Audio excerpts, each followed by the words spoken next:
Hello everybody, I'm Joe Jackson. Welcome to the Military Aircraft Video Report.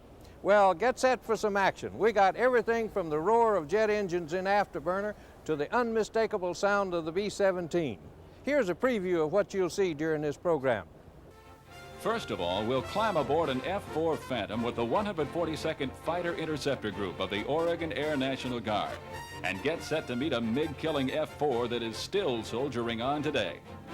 Then, some of the last flyable B-17s put on a show in honor of more than 50 years of Flying Fortress history. And if you're looking for rare old footage, we've got plenty of that, too. I went back to the area where the people were down, the two pilots, picked up a radio signal from one of them, and about that time I surrounded 5 MiGs by myself.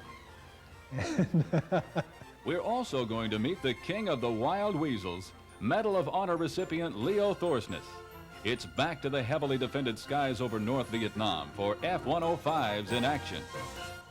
Not only that, but we'll check in on the world of the F-14 Tomcat to see why it's the darling of Navy pilots and Hollywood producers alike.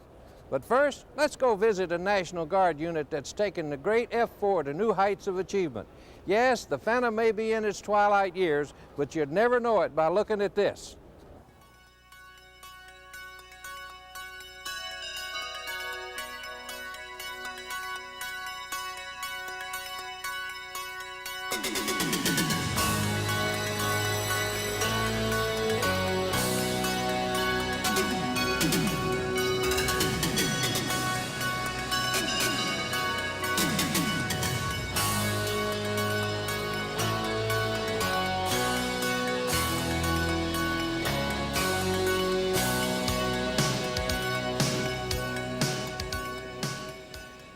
The venerable F-4 Phantom is soldiering on today.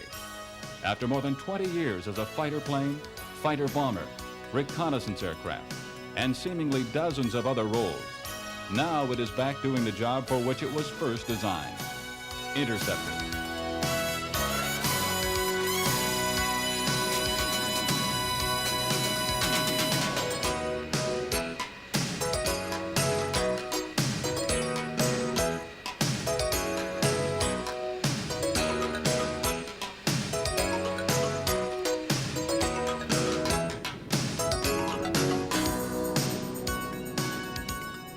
Welcome to the 142nd Fighter Interceptor Group of the Oregon Air National Guard, the Red Hawks. The mission is to detect, identify, and if necessary, destroy intruders in the airspace along nearly 600 miles of coastline. Folks around the Portland area are used to the sound of freedom. An F-4 in full burner.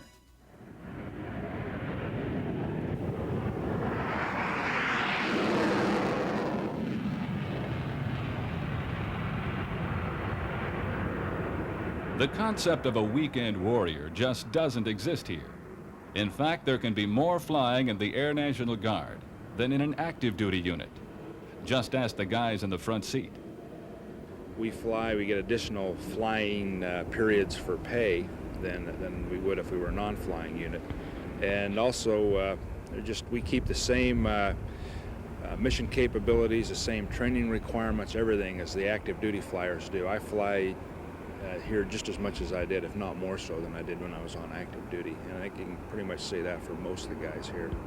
If anybody should be in a position to comment, it's Captain Larry Kemp. He has flown F-4s since Vietnam and is the recent F-4 top gun at the William Tell air-to-air competition at Tyndall Air Force Base. Nearly every member of the 142nd has that kind of experience, from the ground crew to the pilots. Vector for everyone will be 250 to 22,000, and we'll be working Bass 570 airspace. I asked them to turn back EL airspace. We don't need it today. We've got a lot of good people here, a lot of people that take their job and their mission here very seriously. You know, we've got doctors, lawyers, accountants, people that just about from every walk, but really a lot of them view that as kind of that's what they have to do to put meat and potatoes on the table, but this is really where their love and their emphasis is. That professionalism is carried throughout every aspect of operation here. Since the Oregon Air National Guard has a federal as well as state responsibility, readiness is as important here as it is in any active duty unit. The fighter force today will be Rock 1 and 2, with the target force being Rock 3 and Beaver 5-3. Briefly, we have ROE fighter forces 4 through 9s, and threat is 0s through 3s.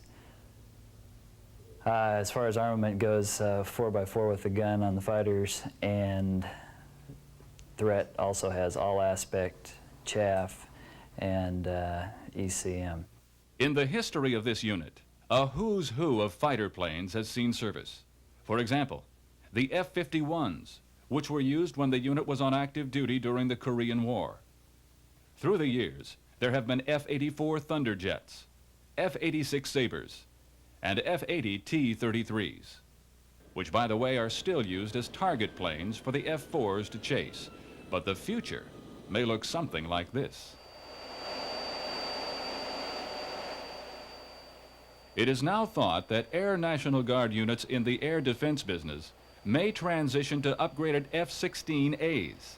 It's a prospect that is looked upon with optimism by the pilots. I think it'll be a good move. Obviously, from my standpoint, I'm a pilot. I feel bad for the backseaters that are going to be, have to find a different way to satisfy their craving to fly. I think we can take care of them, but overall, I think that we need to do it. There's been some questions about the capability of the F-16. I do believe that the F-16 that we get will be a lot better than this airplane has been, and also we have so much more potential. This airplane is really kind of, matured to the most that it can, and we need to be able to make that quantum leap into, some, the 20th or century, if you will, of air-to-air fighters, or really, about the third generation. And backseaters have understandably mixed emotions about the advent of the single-seat F-16. Of course, my feeling is having a set of eyeballs back there that can talk to you when you have a lot going on in front of you, when things get pretty tense, when there's a lot going on, especially in a wartime scenario. It's a lot harder to look behind you because you're going pretty fast and a lot happening in front of you. So two guys can break that up quite a bit better, and I think it becomes real important when you get down close to the ground. Maybe the men who flew this Phantom would agree. It is one of the last Vietnam-era MiG killers still in service. The aircraft was flown by Lieutenant Colonel Robert Titus and First Lieutenant Milam Zimmer to down 2 MiG-21s on the 22nd of May, 1967. Just 1 month earlier, Major Robert Anderson and Captain Fred Kerr shot down another MiG-21, and the 3 Red Stars have survived many a repaint. These days, the concern is not so much surviving a MiG dogfight as it is surviving an accidental dunking in the cold North Pacific. This here is a tight wrist fit, and then up and around and we zip up. And what it does is keeps the water off of us. The water out off the coast is pretty much cold here the year round, but especially this time of year it's cold, and wherever else we happen to fly. What it does is it extends the time that we have in the water for what we call useful consciousness, basically, before you can not move anymore. You need to, you lose feel in your hands and the ability to move, and we have so much time to get into a raft when you go down into the water. So what it does is keeps you a little bit drier for a little bit longer and increases your exposure out there.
It's the precision work of preparing to do a job they hope they'll never have to do for real. Well, our primary mission, like I say, is air defense, so we do a lot of intercepts, and we do peacetime intercepts to where we would be doing, aiding an aircraft in distress, or just maintaining the sovereignty of the United States airspace. We tend to focus on that side of the mission when the weather's bad, which we get a lot of here in the Northwest. But when the weather starts getting better and clearing up, then we go ahead and go into more of the practice our intercepts to a dogfight, a visual type engagement, and we'll do it 2 against 1, or we'll fly against the F-15s at McChord and go 2 versus 2, and things like that. In practice, many times the F-15s get a view of the F-4s like this, but not always.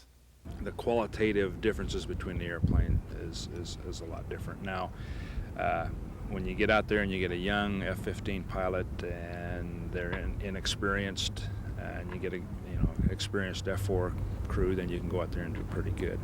When it's all said and done, it's apparent the 142nd Fighter Interceptor Group is well prepared to do its job. Witness the fact that it is often called upon to participate in major active duty exercises like Red Flag and William Tell. And in every case, the F-4 may not be the newest, but it still challenges to be the best.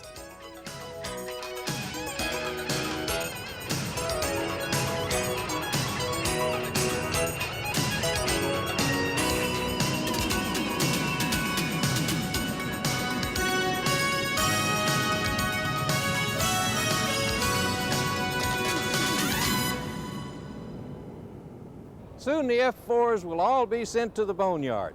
Then the Oregon Air National Guard will get F-15s and F-16s, which will make them among the best in the world in equipment as well as spirit. Now, let's go back to visit the world of the B-17 Flying Fortress. This classic airplane recently celebrated 50 years of history, and the observance was something to see.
On July 28, 1935, the first Flying Fortress took off from Boeing Field in Seattle, Washington.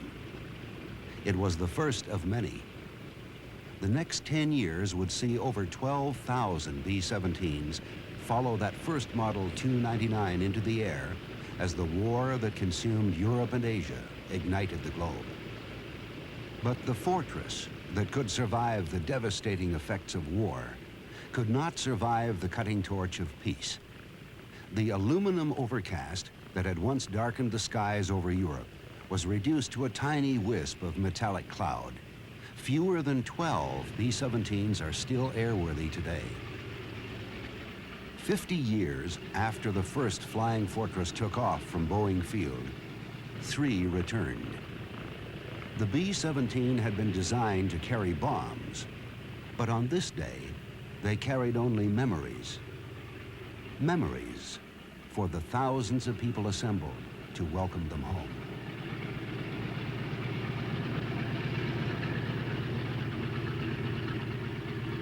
For each person, the offbeat rumble of the radial engines carried a special meaning.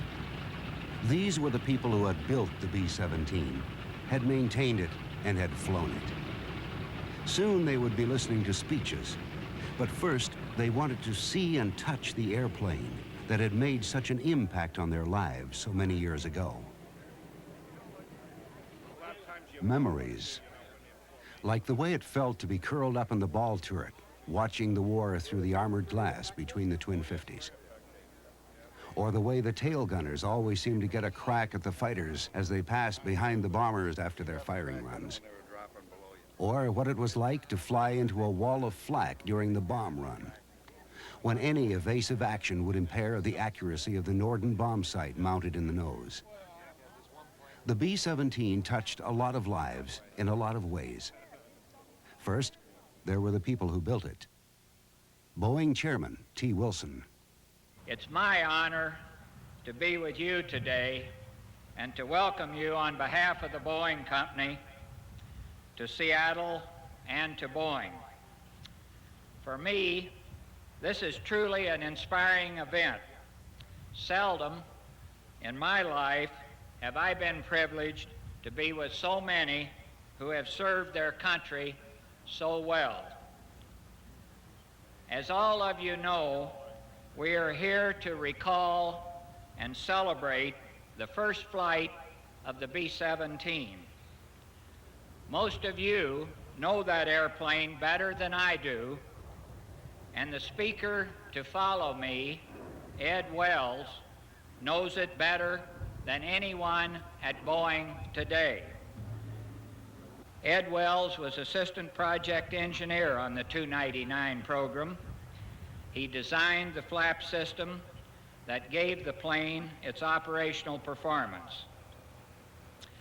That was his first major contribution to the company, the first of many.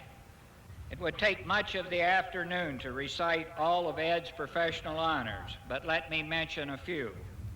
He received the Lawrence Sperry Award for his outstanding... Well, the Air Corps sent out a request for proposal in the summer of 1934, asking for companies to submit a prototype for a competitive fly-off, and they specified that it be a multi-engine airplane.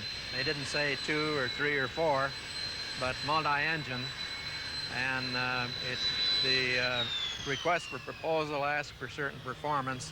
At that time, it was about 2,000 pounds of bombs, 2,000 miles. Claire Egbert, who was president of the company at that time, had the wisdom to decide that multi-engine could mean 4, so he recommended that we go ahead with a 4-engine design, which was the design of the 299. A lot of its ability to take battle damage had to do with the type of wing structure that was employed, and that simply was a follow-through from what had been used on the Monomail, the 247, the B-9, and the airplanes that had preceded the 299. While the airplane was broken down into components, having the separate wing panels and body sections that could be built in units and assembled on the final assembly floor, made it possible to get a large production out of a relatively small factory. Well, of course, we were working 3 shifts a day and basically 7 days a week, which certainly contributed to the high rate. And we had lots of people, you know, and it was very noisy, but it wasn't really confusing. We had the wing line, and we had the engine shop, and, you know, we had the final assembly, and, you know, it was just very compact, and of course it grew with the rates, you know. Many of the changes were changes dictated by experience in combat. The first of these, of course, most obvious was the tail turret, which was installed first on the B-17E, and then additional armament and revisions to armament were made all throughout the life of the program to add the firepower where it was needed, or to add armor plate or protection of various kinds as required by combat experience. Using hindsight, of course, you could have designed it as a B-52, but without hindsight, there aren't very many changes that appeared to be necessary that didn't get made. Even before the bombs began to fall on Pearl Harbor, many people were convinced that air power would be the decisive factor in the war that was threatening to engulf the world. In the B-17, Boeing had provided a stable bombing platform capable of withstanding tremendous punishment. It remained for the military to decide how to use it. One of the men who best understood the value of strategic bombing was General Curtis LeMay. Our theory was bombing by daylight because of the precision sight we had to do the job. We also planned that we would have fighter escort, and not only that, attack airplanes to work over the flak on the missions. But we arrived in the war unprepared. We not only didn't have the bombers, we didn't have the fighters, and we didn't have the attack airplanes. Never got them during the war. So we had to use what we had and get the job done. Certainly without defeating German air power, there wouldn't have been any invasion, that's for sure. And the B-17 played a vital role in getting that job done. The B-17 was able to go higher than our other bombers, for one thing. So that put the war up higher. And that was all to the good, because it got it up at least part of the way out of the flak and stuff. So the B-17, of course, was able to take, I think, more punishment than any of the rest of our bombers. Well, I don't think that they were thinking about the strength of the airplane. They just knew that they had a weapon, and it was the only weapon that they had, and they were going to use it. And they did use it, and they used it with extreme effectiveness. Boeing had provided the plane, and the generals had provided the strategy. But it was these people, the pilots and navigators and gunners and bombardiers and mechanics and armorers, who made it all work. The B-17 was their airplane. They had loved it, cursed it, sweated in it, frozen in it, and watched their friends die in it. Only they would ever know the feeling of flying a fortress to uncertainty. Each man alone with his thoughts amid the thunder of the engines. When we finally got the B-17Fs and started going in deep penetration, we didn't have fighter escorts to go very far. We had P-47s, but they'd only go in a short ways, and then they'd have to leave us, and then the Germans would take over, and it scared us to death. If you've ever been going down a highway about 60, 70 miles an hour, and some guy swerves over, and you get that feeling through you that you're going to be hit. Well, that's that feeling you have for hours at a time. And after a while, you just accept it. It's like hanging. You say if you hang long enough, you get used to it. You ask about being scared? Yes, we were scared. We were damn thankful we were coming back, because we lost a few of the boys there. And we felt good when we were coming across that coastline, heading for England. I flew them back in '43 on the E and F when it was open. And God, that was cold. Your hands would freeze. Your feet would get cold. God, you got frostbitten. The old masks would leak. Now ice, about 2 inches thick, right along here. They once said that 2 gunners in here is like 2 guys with jackhammers in a telephone booth. We had to, we took turns, you know, we had to make sure that we were out of each other's way. We were always bumping rears. And then the cartridge is on the floor. It's like a roller coaster. When you look out the window, you look at 9 different points of view of what's going on in the war. And when you get together and compare notes, sometimes you don't all tell the same story because you see the war from a different angle. Yeah, I kind of had in mind that we were probably so young we didn't know any better, or we wouldn't have been flying on those darn missions. That was my view of things, and of course we all felt, well, so-and-so is doing it, so I've got to do it, so we all did it.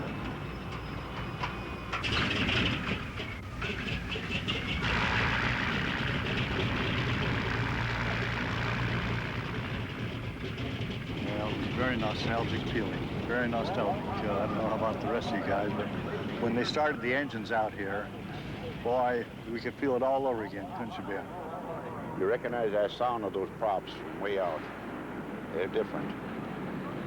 It's like seeing an old friend, and it's happy to see. We were very happy to see it again.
It's comforting to know that efforts are being made to keep the legend of the B-17 alive.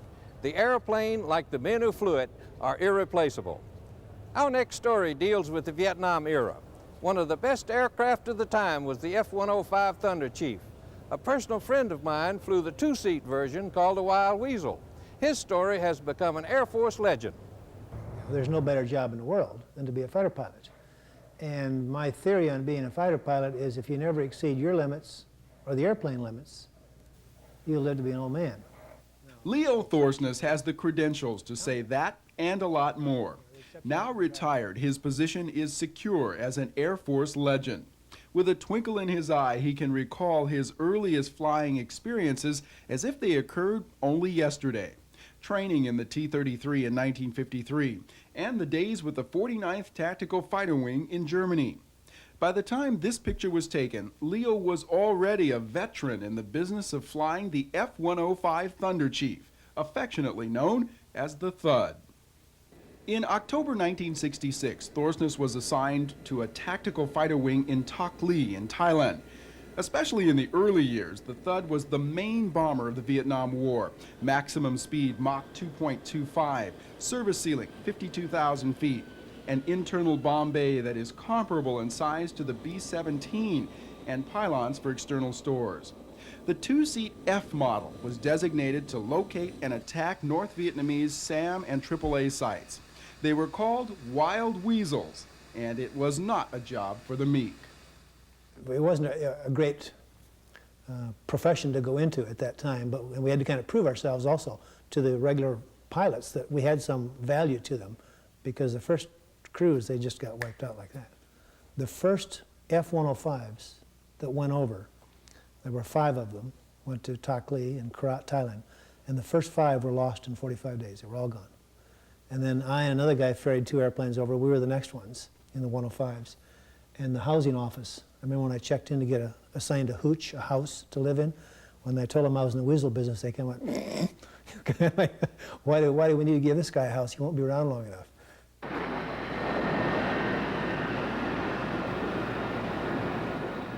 By late 1966 and early 67, the bombing of North Vietnam was in full swing. There was a brief halt from February 8th to February 12th, but for the most part, it was day after day of combat in the most heavily defended airspace the world had yet seen.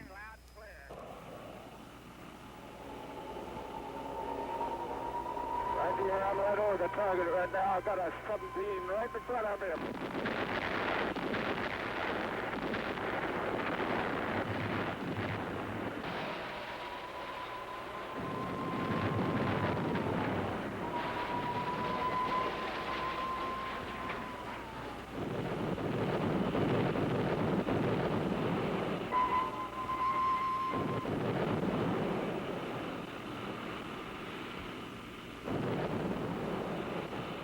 While the bombers did their thing, the Weasels went to work too. If the target was close to Hanoi, a POL, fuel dump, there were probably 30 sites, 50 sites within that 20 miles of that target. The closer to Hanoi, so you tried to memorize as many of those as you could from photography. And then you'd go in and you'd just kind of tool around in there, and you flew high enough, which turned out to be, after a lot of experience, about 8,000 feet above the ground. High enough to coax them to shoot at you. That turned out to be the best way to find the site. And low enough to roll it over and point your nose to the ground and try to evade the SAMs. And having done that, the Weasels would pounce on the launch site. But on April 19, 1967, Leo's wingman had just cleared a target when his plane was hit and went down. The 2 men ejected. A MiG was attacking one of the parachutes, the guys in parachute, and I ended up engaging that MiG and shot that MiG down. I see him loud and clear. As I was going out to refuel, I briefed 2 old World War II airplanes, Sandys we called them. They would make contact with the downed crew. If they could make contact with them on their emergency radio, the people on the ground, then they would direct the helicopter in, and they would strafe and keep the Army people away from them, the people trying to capture the crew, while the helicopters tried to pluck them out. And this was the closest to Vietnam they'd ever tried to rescue him. And because there was no other relief force, Leo and his backseater, Harry Johnson, went back to North Vietnam alone to help out. By then, the MiGs had already shot down 1 Sandy. So I homed in on that. The second one, I told him to keep talking.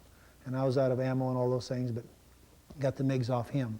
And then I went back to the area where the people were down, the 2 pilots, picked up a radio signal from one of them, and about that time I surrounded 5 MiGs by myself. And Finally, a relief flight was on the way, and Leo had damaged another MiG. He was then free to refuel once more, but once again his help was needed by a fellow pilot. He called me in the air and said, Leo, I'm out of fuel and I got 600 pounds, which is about 6 minutes. What do I do? So I ordered my tanker to rendezvous with him, and Harry and I talked about it quickly, and it looked like we could coast across the Mekong River and run out of fuel and make it to, quote, safety and eject. And he was for sure lost if we didn't have fuel. So we gave him the tanker, and he hooked up with 0 fuel, made it, and we ended up coasting from 70 miles into an air base in northern Thailand and made it underground with 0 fuel. Leo would earn the Congressional Medal of Honor for that mission, but it would be many years before he received it. Just over a week later, on his 93rd mission, only 7 short of going home, Leo and his backseater Harry Johnson were shot down. There was instant knowledge that we were out of business because the tailpipe, the missile, air-to-air missile went right up our tailpipe, and it felt like a monstrous sledgehammer hit the airplane, just a great jolt. And the stick just flopped around, the rudder pedals flopped, the cockpit instantly filled with smoke, so full I put my visor against the canopy and I couldn't see out. It was that thick. And the engine was gone, so I told Harry, and we'd briefed this many times also, the only word you'll ever hear from me is go. And I said that magic word, and he goed. Harry went, and within a half a second, I was out under a quarter of a second. Had some time to think on the way down. A couple of 105s zipped by me, which is quite a sight to see when you're stationary, so to speak, and they're doing 500 knots. Looked down once, and in a clearing in the jungle, I saw muzzle flashes of a rifle shooting at me, and it's tough to hide in a parachute. But the thoughts in my mind were, for some reason, it went over and over and over. The remark in my mind was, "You're going to make it, Leo. You're going to make it." With severely injured knees, he ended up in the now famous, or infamous, Hanoi Hilton. Leo's wife of more than 30 years is Gay Lee. At the time, she had an 11-year-old daughter and a heart full of apprehension. I had sort of a feeling that something was wrong. And maybe you have those feelings other times and nothing ever materializes. But it did that day, and of course they told me that he was shot down. And it was not an unusual happening at Nellis Air Force Base. It was something that we all feared as wives, and I guess it was sort of my turn that day. It was 6 months before Gay Lee found out that Leo had in fact survived. Ahead lay 6 years of waiting and hoping. Events happen, and you need to face them. You do many things. I had faith in God. I said a lot of prayers. I had a lot of friends that were supportive and helpful. I had a young teenage daughter that was his child, and I felt the best thing I could do was to try to do the best job with her for him that I could do. She was your child, too. Yes. They both our child. They were difficult times, yeah. For Leo, the time in Hanoi was divided into 3 years of brutal torture and 3 years of boredom. He survived the beatings, the shoulder separations, and long interrogations with special courage, and he survived the boredom by playing endless mind games. I'd been there about 3 years, no, a little less than that, but when a man was tapping the words to the song Georgia to me. And I was in a 6-by-6 foot cell solitary, and he was in the cell next to me. And it was during that time that I was spent converting taps into the words of a half-forgotten song that I finally accepted the fact that, Leo, if you're going to enjoy life, you got to enjoy it here. You've got to find something every day to enjoy, because you may never leave here, and then only the Lord knows when, if that's going to happen. So I consciously made a decision to find something every day to enjoy. As the 1970s grew closer, the torture began to diminish, in part because the North Vietnamese learned that Americans did care whether their POWs lived or died. And a Vietnamese likes to live just as much as you and I like to live and values their own life. But the North Vietnamese government, the communist government, did not. There's a different attitude about life there. So it took a long time for them to accept the fact that this handful of prisoners, 500 of us, no one alive in the system for quite a while, accepting and understanding and appreciating there's still 2,500 missing, and some may still be alive. But those known alive in the system that we knew alive in our system, more than that are killed on our highways every weekend, to put it in some context. And for our country to be so hung up on these 500 people, it took them 3 years to accept that, I think. And things changed at home for Gay Lee as well. No longer content to suffer in silence, She became active in the effort to make the American people more aware of the POWs and MIAs and the need to bring them home.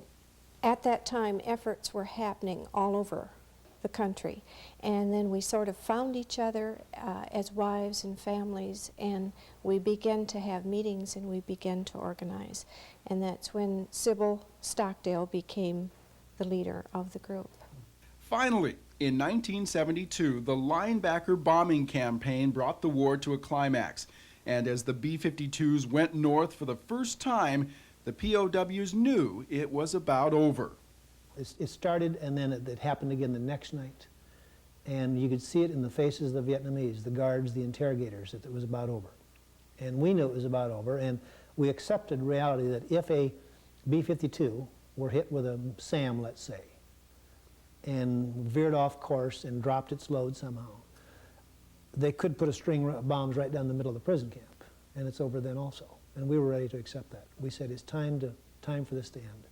Then, in January of 1973, it did end. The treaty was signed, and 2 days later, the POWs were on their way home. Leo was among those coming out, but there was no jubilation on his face, not just yet. When they read us this, we went back into the cell, and we didn't get excited about it. We were inside, maybe way down deep, but we didn't show it. And then they put us on the airplane the day it finally came. They gave us some different clothes instead of pajamas. And we got on the buses, we went to the airport, and we saw the 141 come in, that beautiful airplane that's like down at Tacoma. And we saw Americans get out, walk up. I went up and saluted the Air Force colonel, who was across this imaginary control line. And still nothing. We got on the airplane, and as the airplane broke ground, then it hit. And then the airplane just about exploded with our energies and happiness and joy, and it was just pandemonium in that airplane. And as you might imagine, the torturous events of 20 years ago changed many things, but not Leo's love of being a fighter pilot. He remembers that when he came home, it was easier to fly an airplane than it was to drive a car. And all of a sudden, I got behind this wheel, and here are stoplights, some are blinking, and there's traffic lights, and there's billboards, and I was totally overloaded. My systems were overloaded, and they just about blew a fuse. And at the first corner I turned too quickly, went over the curb. I hit the brakes too hard, and it was that was different than what I expected. I thought driving would be natural and flying won't, but it was the other way around. Today's Air Force is, of course, a lot different from the one Leo Thorsness knew. Today's quick-turning multi-mission aircraft make him wish he could give it a go again, right from the start.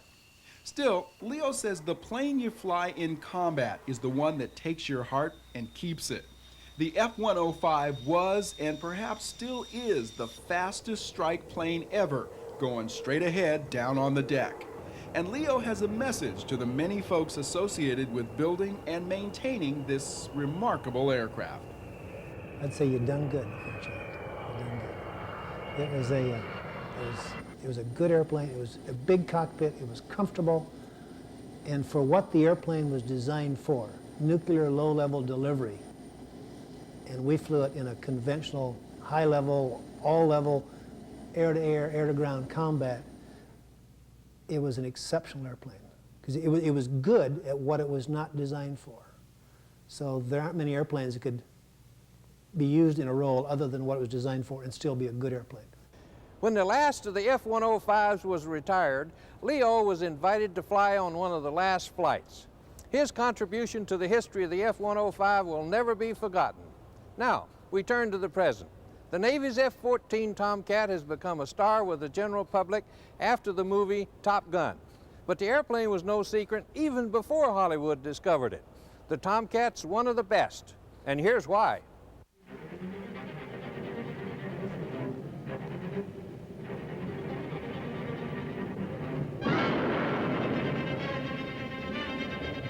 We're talking about a wide variety of threats. High-altitude supersonic bombers, low-altitude missiles, surface-to-surface missiles, and surface-to-air missiles. We have to be able to stand off and shoot at those guys. We have to be able to get in and protect that strike route. It takes a big airplane, it takes a big missile, it takes a lot of range, It takes these things in order to handle the problem. We know some airplanes, if they're going fast, they're not going to be able to turn with you real fast. If they're going slow, we know that they can turn, but they can't accelerate. There's no room for error. The decisions must be made now, and they must be made correctly. Otherwise, you miss the target, and you lose the war. Ask a fighter pilot what kind of fighter he'd like to have. And any pilot who's been around has to ask you first, what do you want me to do with it? Because if you want him to tangle with some guys at 40,000 feet over the airfield, that's one kind of airplane. If you tell him the enemy is 400 or 500 miles away and he has to go through AAA or SAM fire to get at him, that's another kind. If you want him to handle a Mach 3 overflight at 80,000 feet or defend against a coordinated attack by enemy bombers, electronic jammers, and cruise missiles, that's a different system again. The problem is, we don't have the luxury of an airplane for this and an airplane for that. And even if we did, what are the odds of getting the right airplane to the right place at the right time? So the need is for an aircraft that can fulfill many roles, that can meet the threat as it is and is projected for the future. An interceptor compatible with command and control systems, but also able to go it alone, and capable of long-range detection, tracking, and multiple target intercept. There's just one airplane that can do that kind of job, without exception. The only really new fighter interceptor in the world today, the F-14 Tomcat.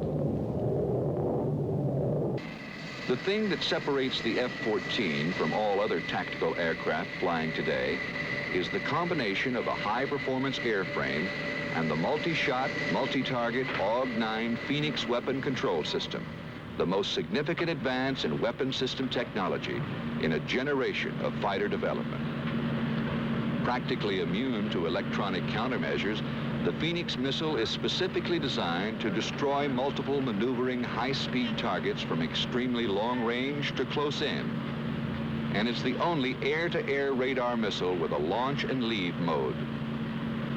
The Phoenix has proven its performance time and again against a variety of targets in a variety of tactical situations, scoring an unprecedented 85% success rate. Unlike any other system, up to 6 Phoenix can be fired at 6 different targets at the same time. Up to 24 targets can be tracked simultaneously. Other new fighters, on the other hand, are restricted to one-on-one engagements. Once the pilot or the crew has determined they're going to attack a target, they are stuck with that target. They can't see anything else. He has to stay in search. He's back to a manual system, the same thing that the F-4 came out with 15 years ago. This is the only system we've got going where you can attack a target and not have to devote your full attention to that target for the full time of flight of the missile, whatever you're firing. We can prepare ourselves to take on the rest of the threat. It's a one-of-a-kind thing. No matter how sophisticated, no weapon system can get the job done unless you have time to deploy it. And this means early detection. A high-powered radar and extremely fast digital computer provide the F-14 with almost 3 times the detection volume of current fighters, at 30 to 50% greater range. But this is no numbers game. Extended range means more time to respond, up to 2 extra minutes for a Phoenix to intercept a Mach 2 threat. The difference, perhaps, between winning and losing. It also gives you the ability to stand off and fire a Phoenix missile before being detected or before the enemy can launch a weapon, since he has to get a lot closer to fire. Because we get to see him first, we're going to get a cut right there. We're going to get the edge right there. Here we are standing off, having the standoff capability to fire and attack a target when we have come nowhere close to him being able to do that to us. Okay, what happens then? Your survivability goes up tremendously. You take one aircraft, and he can do the job of 5, 6, 7, 8, a dozen aircraft. Let's face it, if you can get a guy at 100 to 150 miles, that's where you want to get him. You don't want to wait till you have to get him in close. Flying low has long been a simple but effective means for getting in under defensive radar networks unable to see over the horizon. The tactic was used successfully in Korea and Vietnam, and more recently by other pilots for other reasons. Now, cruise missiles have taken the art of treetop flying a step further. Launched from air, surface, and undersea platforms, these self-guided weapons present a new threat to air defense systems.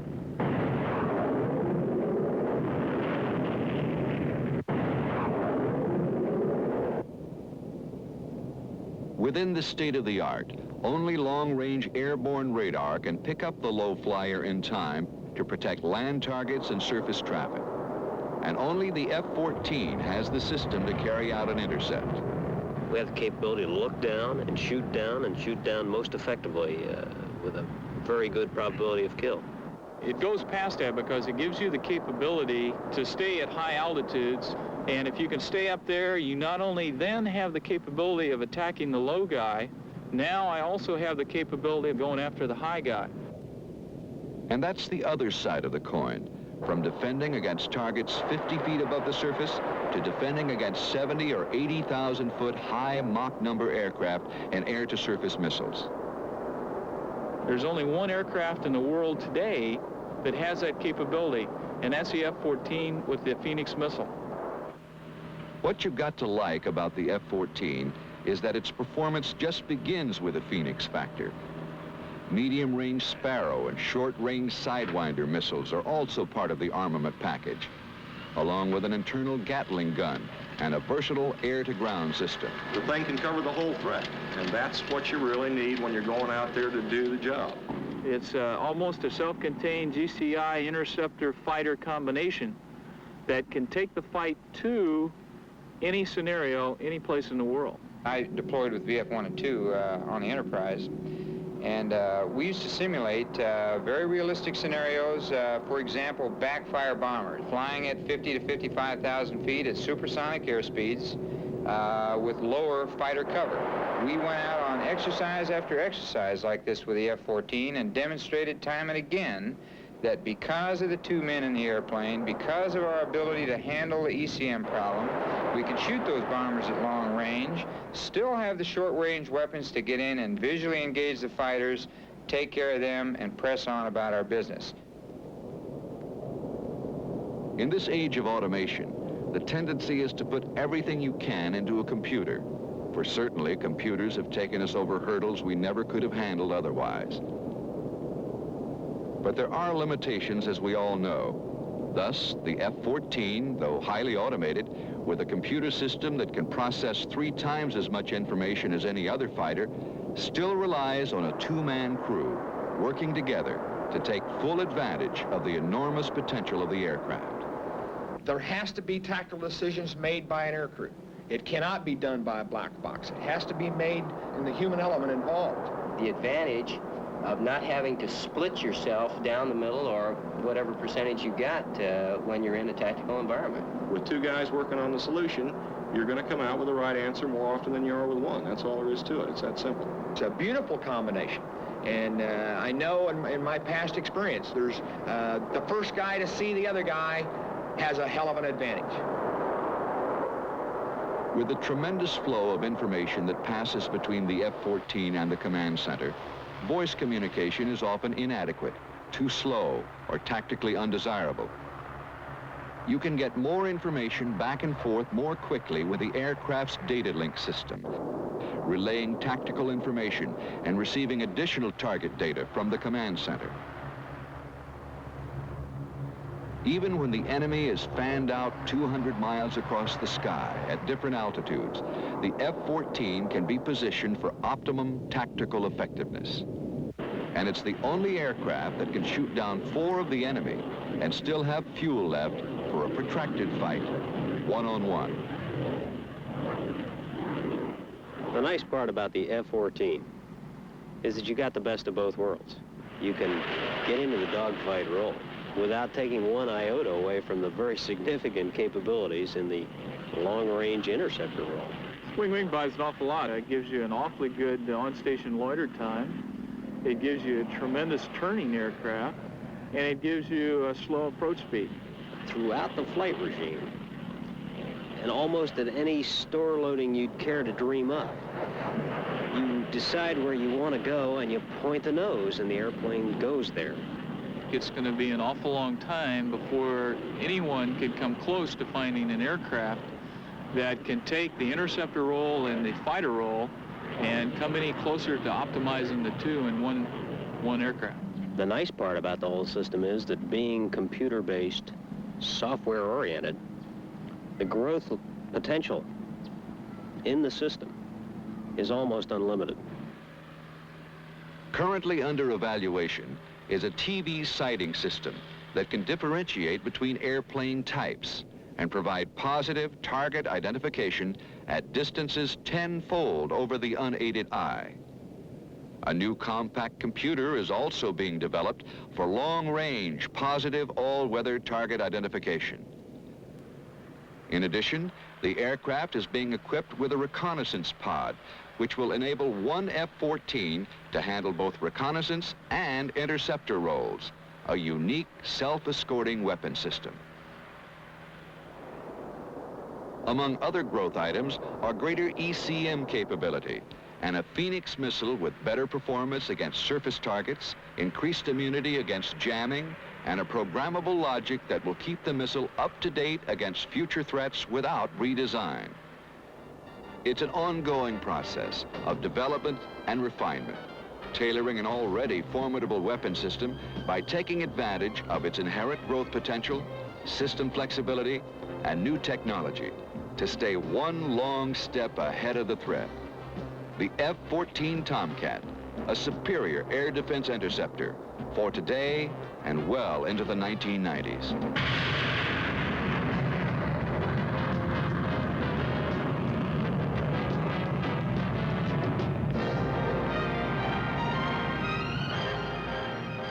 The Tomcat is continuing to be upgraded with improved avionics and new engines.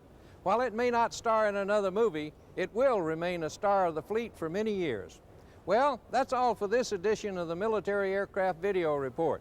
We hope you enjoyed it. If so, be sure and check our other volumes. They come out 4 times a year. I'm Joe Jackson. So long for now, everybody.